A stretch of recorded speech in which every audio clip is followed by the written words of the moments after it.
Hindi pa rin po umuusad ang kaso ukol sa naganap na massacre sa isang mag-anak at mga kasamahan po nila sa isang bahay sa Angeles City nitong Setyembre. Kaya naman po yung mga naulila ng biktima nananawagan na po ng tulong at nakahanda raw magbigay ng pabuya sa sino mang makapagbibigay ng impormasyon sa kanila.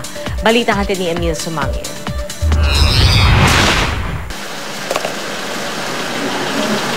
September 20, minasaker ang isang mag-anak at kanilang mga tauhan sa loob ng kanilang bahay sa Pampanga.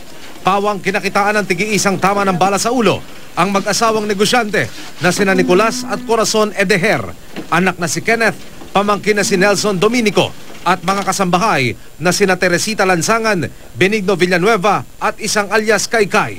May kalahating buwan na nakalilipas, wala pa rin natutukoy ng mga suspect at hindi pa rin daw umuusad ang kaso.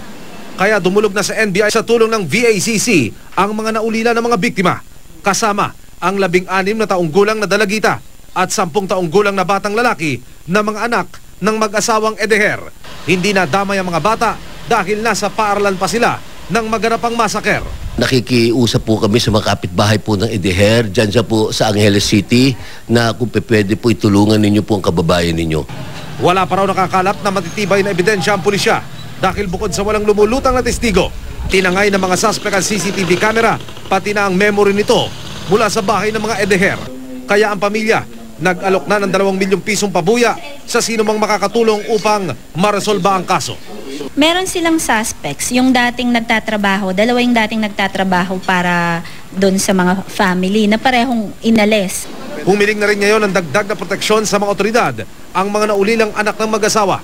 Tututukan ng NBI kung may kinalaman ng krimen sa bangus business at sa pagpapautang ng mag-asawang Edeher. Hawak na raw ngayon ng NBI ang listahan ng mga taong may utang sa mga biktima.